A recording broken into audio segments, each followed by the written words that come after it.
네, 오늘부터 우리가 새벽 시간에 로마서를 함께 살펴보겠습니다.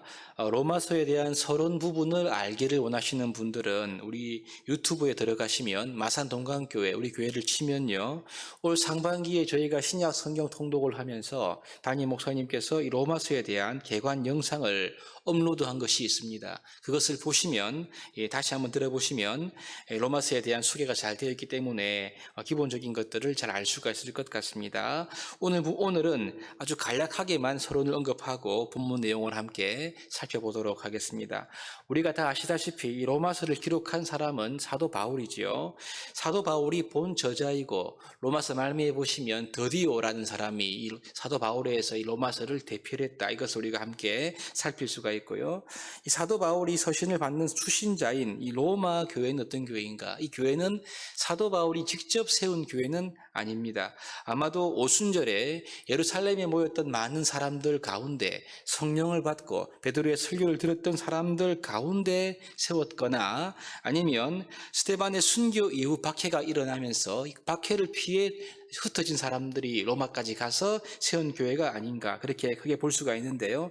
정확히 누가 로마 교회를 세웠느냐 이것을 우리가 잘 알지 못합니다. 하지만 분명한 것은 바울이나 베드로와 같이 유명한 사도가 세운 교회는 아니라는 점은 확연하게 드러나지요. 그래서 이 바울이 로마 교회에 대한 소문을 들었을 때 그는 실제로 당시 세계의 중심이었던 그 로마에 가고 싶어 했고요. 이 로마 교회 교인들에게 복음을 전하고 그들과 교제하고 싶어 했습니다. 하지만 그 길이 열리지 않았지요. 당시 바울이 자신이 사역했던 이방 지역의 교회로부터 거둬들인 연보, 즉 이 헌금을 예루살렘 교회에 전달해야 하기 때문에 그는 로마에 갈 수가 없었습니다. 그래서 이 바울이 먼저 이 로마서를 써서 로마 교회에 보냄으로써 로마 교회 성도들의 믿음을 조금 더 견고하게 하기를 원한 것이었죠. 그래서 이 로마서를 집필했습니다. 로마서는 그래서 그 내용이 복음, 즉 이 구원의 진리를 아주 체계적이고 논리적으로 그리고 심오하게 잘 설명한 탁월한 서신임을 우리가 잘 알고 있습니다. 이 중심 주제는 이신칭의, 믿음으로 말미암는 의지요. 로마서의 표현을 빌려온다면 복음으로 말미암아 드러나는 하나님의 의다 이렇게 우리가 설명할 수가 있겠습니다. 그래서 이 로마서는 복음으로 시작해서 복음으로 끝나는 서신이라고 우리가 볼 수가 있겠지요. 오늘 읽은 부분은 로마서의 서신의 시작 부분인 인사말 부분을 우리가 함께 읽었습니다. 사도 바울은 그의 모든 서신에서 당시 고대 그리스의 편지의 일반적인 양식을 따라서 기록을 하는데요. 그래서 자신이 누구인지, 발신자가 누구인지, 그리고 수신자가 어떤 사람인지를 잘 이렇게 밝히면서 그의 편지를, 서신을 시작합니다. 우리가 오늘 함께 주목할 부분은요, 1장 1절에서 7절까지의 말씀인데, 사실 여러분, 이 부분은 아주 간단하게 쓸 수가 있는 부분입니다. 예를 들면 예수 그리스도의 종 바울은 하나님을 사랑하는 로마의 모든 성도들에게 은혜와 평강이 함께하기를 바랍니다. 이런 식으로 아주 짧고 간략하게 기록하고 난 다음에 본론으로 들어갈 수도 있는데요. 이 사도 바울이 오늘 본문에 보시면 이 간략하게 할 수 있는 이 부분을 아주 확장해서 그리고 길게 기록하고 있는 것을 우리가 보게 되죠. 왜 그랬을까요? 사실 여러분 아직 일면식도 없는 로마 교회에 사도 바울이 이 서신을 시작하면서 바울과 로마 교회 사이에 아주 유일하면서도 굉장히 중요한 공통 분모를 소개함으로써 지금 바울은 로마 교회와 자신을 연결시키고 있다 이렇게 볼 수가 있습니다. 여러분 그럼 아주 공을 들여서 설명하는 바울과 로마 교회 사이의 공통 분모가 무엇입니까? 복음이지요.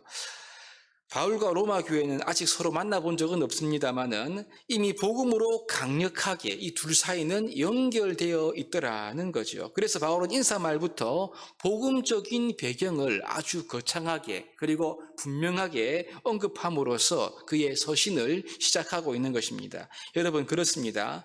우리가 믿고 의지하고 있는, 깨닫고 있는 이 복음이야말로 모든 그리스도인들을 또 우리 모두를 하나로 이어주는 굉장히 강력한 끈이라는 거죠. 그래서 우리 서로 믿는 지체들은요, 서로를 가리켜 형제와 자매로 부르지 않습니까?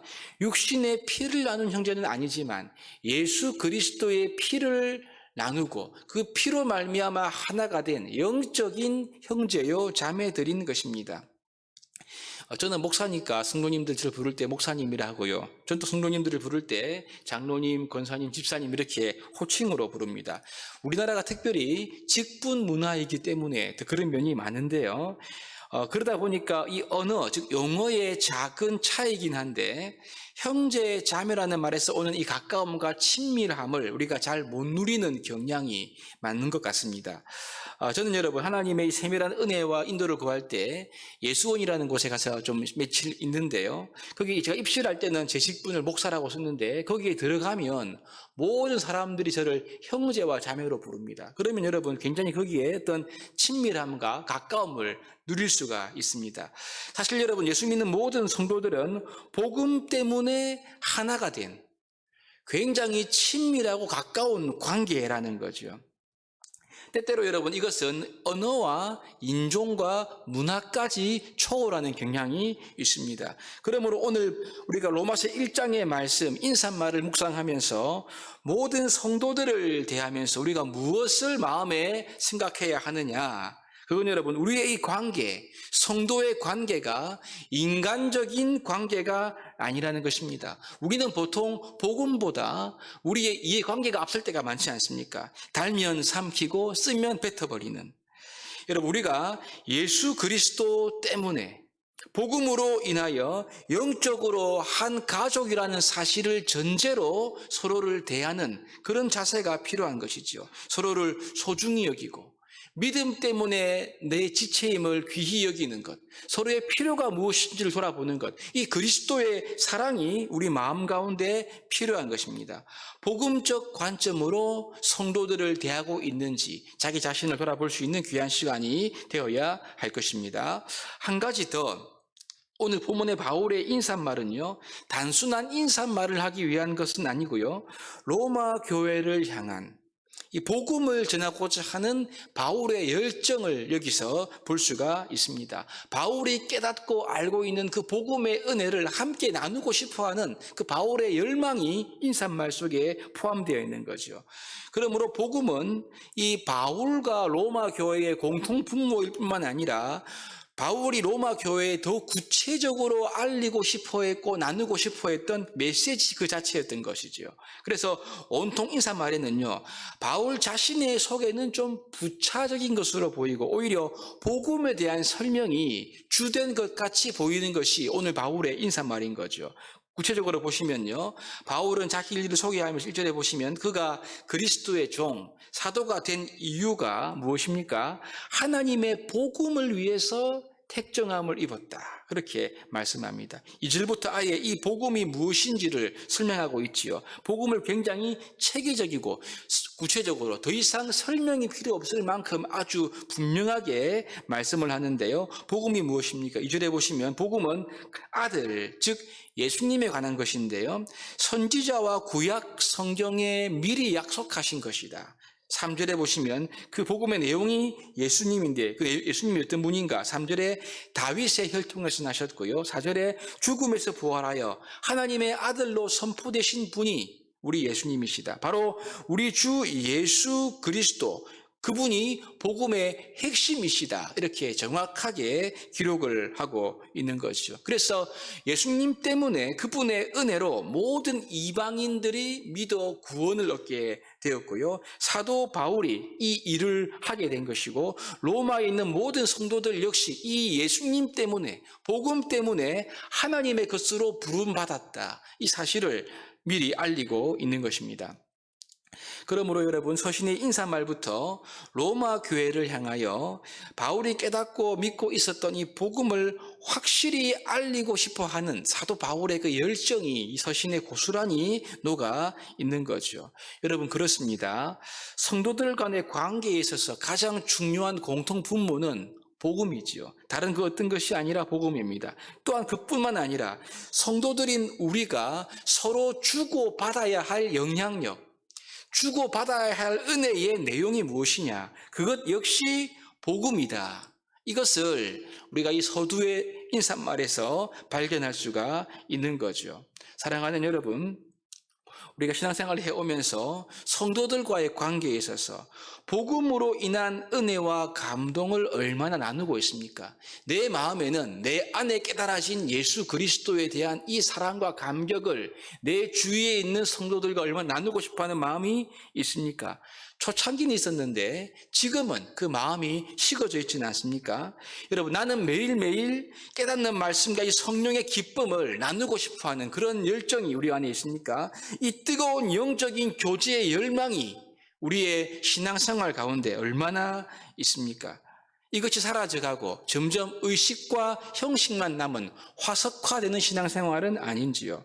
우리 사도 바울의 인사말에서 이런 질문들을 우리 자신들에게 하면서 우리 신앙의 영적인 교제의 본질적인 핵심인 복음에 대해서 한 번 더 생각해 보아야 할 것입니다. 여러분, 그렇습니다. 바울의 중심은 복음이고요. 바울의 자랑도 오직 복음입니다. 이 복음으로 인한 영적인 교제와 관계가 오늘 1장 서두에서 분명히 드러나고 있는 것이지요. 여러분, 우리가 모든 관계와 모든 삶의 중심에 무엇이 있는지, 신앙생활에 다른 형식이 있는지, 아니면 정말 복음의 정신과 복음의 열정과 복음의 은혜를 나눔이 있는지 돌아볼 수 있기를 바랍니다. 이제부터 우리의 입술과 우리의 교제와 우리의 삶에 우리 주 예수 그리스도로부터 말미암은 이 은혜를 나누고 싶어하는 열정, 이 은혜를 주고받고 하는 데서 오는 큰 기쁨과 감사와 감격이 우리 교회 안에, 나의 관계 안에 가득하시기를 우리 주님의 이름으로 축복합니다.